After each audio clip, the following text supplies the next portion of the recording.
हौसला तुम जो रखोगे रास्ते मिल ही जाएंगे, तुम्हारे मुस्कुराने से नज़ारे मुस्कुराएंगे। यही हिम्मत है जो इंसान को इंसान बनाती है, बढ़ेंगे जो कदम आखिर वो मंजिल पा ही जाएंगे।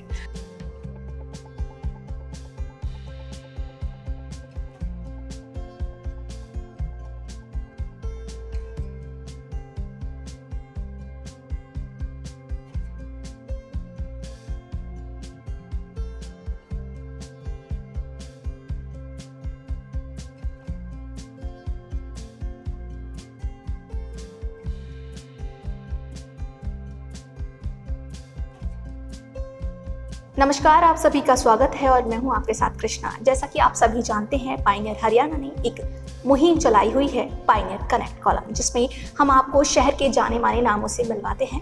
तो इसी कड़ी में आज हमारे साथ जुड़ चुके हैं मोहन कुमार शास्त्री जी, जो कि एक जाने माने कवि हैं। तो चलिए मिलते हैं उनसे। सर, स्वागत है आपका हमारे चैनल में। तो सबसे पहले मैं जानना चाहूँगी, जो आपका ये सफ़र है, इसकी शुरुआत कैसे हुई?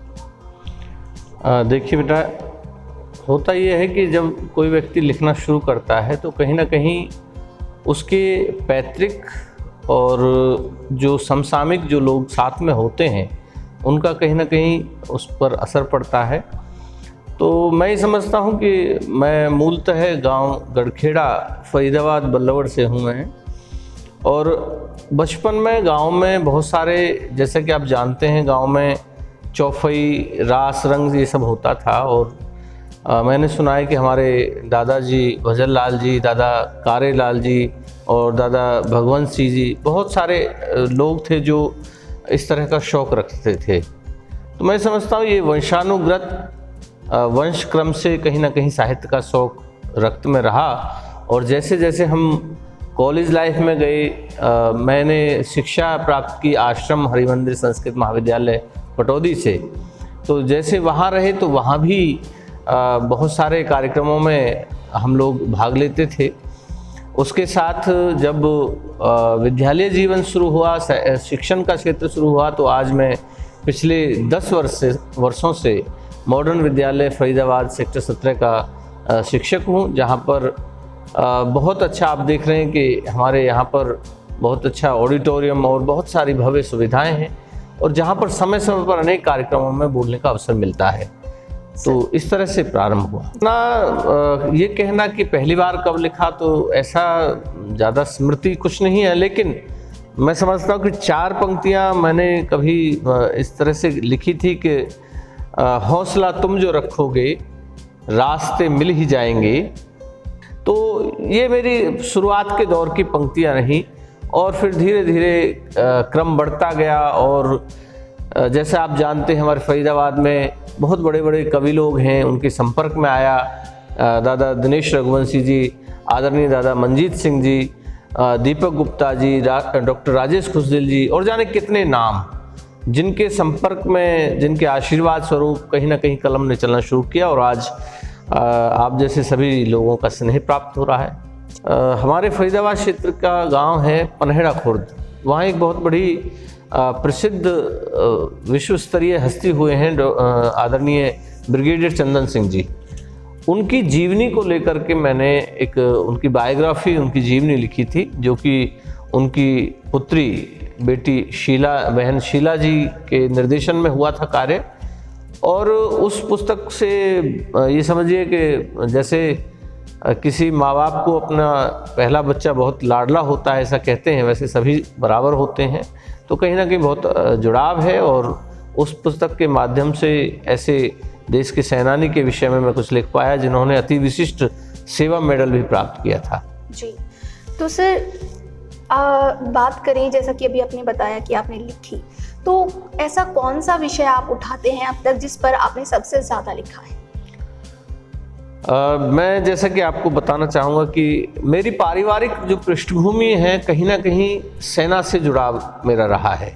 मेरी पारिवारिक पृष्ठभूमि में अगर मैं बात करूँ तो मेरे पिताजी स्वयं सेना में थे। मेरे नाना जी, मामा जी, चाचा जी, सेना और आर्मी का एक वातावरण रहा। तो कहीं ना कहीं अपनी जो रक्त वाहिनियाँ हैं उसमें कहीं ना कहीं शौर्य, तेज, वीरता और कहें देश प्रेम की भावनाएं जरूर मैं समझता हूँ रही हैं, और मैं ज़्यादातर जो मेरा लेखन है वो देश प्रेम के ओतप्रोत होता है। जी। मैं ये मानता हूँ कि आज के दौर में जो हमारे देश में जो तरह तरह के एक तरह से जो वैमनस्यता का वातावरण बना हुआ है, उस वातावरण को रोकने की और देश के एकजुट होने की बहुत आवश्यकता है। हम जैसा कि देखते हैं, बहुत पिछले कई दिनों में काफ़ी समय से हम देख रहे हैं, कभी कोई आंदोलन खड़ा हो जाता है, कभी कोई आंदोलन खड़ा हो जाता है। तो इस तरह के आंदोलनों का एक समाधान सही तरह से निकले और देश प्रगति के रास्ते पर बढ़े, हम यही कामना करते हैं। जी। तो सर, अब तक कितनी कविताएं आप लिख चुके हैं? कविताओं के विषय में जहाँ तक बात है, मेरा लेखन जैसा मैंने बताया देशभक्ति से ओतप्रोत है। तो इसमें जो मंचीय कविताएं और मुक्तक की बात करता हूँ तो मैं मुक्तकों की संख्या तो हजारों में है, और गीत, कुछ गज़लें, कविताएं, बहुत कुछ लिखा गया है। और जल्दी ही एक दो पुस्तकों का, ईश्वर की कृपा रही तो जल्दी एक पुस्तक का कहीं ना कहीं उसमें रूप देने का प्रयास जारी है।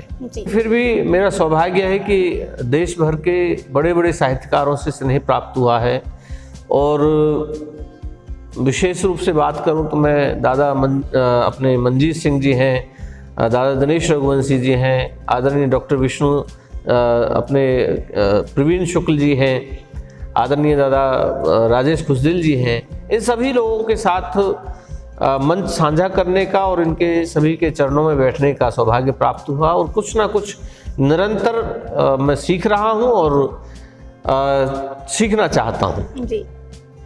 मतलब मैं ये कह सकता हूँ कि जिन लोगों को पता नहीं है कि ये क्षेत्र कितना विस्तृत है, और संभवतः आपको तो पता है, वो लोग ऐसी बात कहें तो शायद अटपटा ना लगेगा, क्योंकि आज का जो क्षेत्र है उसमें लिटरेचर, साहित्य इतना बढ़ा है, और उसमें आप देखें कि आज के समय में कवि सम्मेलन की जो दुनिया है, या जो और भी कार्यक्रमों की दुनिया है, बहुत व्यापक स्तर आज हो गया है।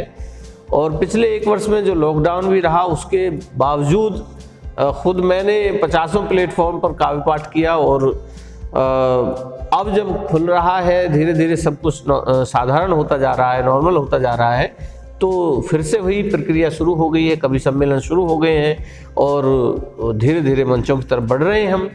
जी। तो सर, अभी आप क्या लिख रहे हैं? वर्तमान में लेखन की अगर बात करें तो बहुत सारे मुद्दे हैं। तो इस समय तो आज, जैसे कि मैं कहूँगा कि आज का अगर लेखन की बात करूँ तो आज तो एक छंद हुआ, जिसमें कहीं ना कहीं अपने जो देश के जो परम देशभक्त रहे, आज़ाद जी का शौर्य दिवस है आज, तो उनके ऊपर एक छंद लिखा था। उसके अलावा जब समय मिलता है तो कहीं ना कहीं बहुत कुछ लिखा जाता है। तो एक छंद में आज़ाद जी को समर्पित करके जो आज ही लिखा गया है बोल देता हूँ कि देश हित मिटने का चाव जिस हृदय हो, ऐसी जिंदगानी जिंदाबाद कह दीजिए। देश हित मिटने का चाव जिस हृदय हो, ऐसी जिंदगानी जिंदाबाद कह दीजिए। शेर बन भिड़ गए शत्रुओं से जो भी वीर आती, उनकी भी कभी याद कह दीजिए। तपती जवानी जहां देश हित लगती हो, ऐसा मुल्क जग में आबाद कह दीजिए। एक हाथ ताव देता यदि दिखे मुझ पर, एक हाथ ताव देता यदि दिखे मुझ पर, करके नमन जी आजाद कह दीजिए, करके नमन जी आजाद कह दीजिए। तो इस तरह से समसामयिक विषयों पर और देशभक्ति पर जितना भी होता है, कोशिश है उसको समेटने की और लिखने की। बाकी ईश्वर की कृपा रही और सब कुछ ठीक रहा तो जल्दी ही 1-2 पुस्तकों का विचार चल रहा है, और उम्मीद है जल्दी ही आएंगी। बहुत बहुत आभार।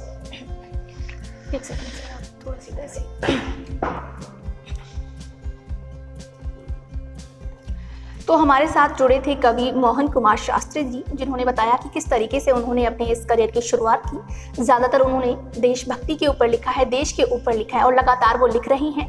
और उनका कहना है कि जल्दी उनकी और भी पुस्तकें आने वाली हैं और दर्शकों को कुछ अच्छा सुनने को मिलने वाला है। तो आज के लिए इस कड़ी में इतना ही। ऐसी और भी शख्सियत से हम आपको ऐसे ही रूबरू कराते रहेंगे। तब तक के लिए जुड़े रहिए पायनियर हरियाणा के साथ।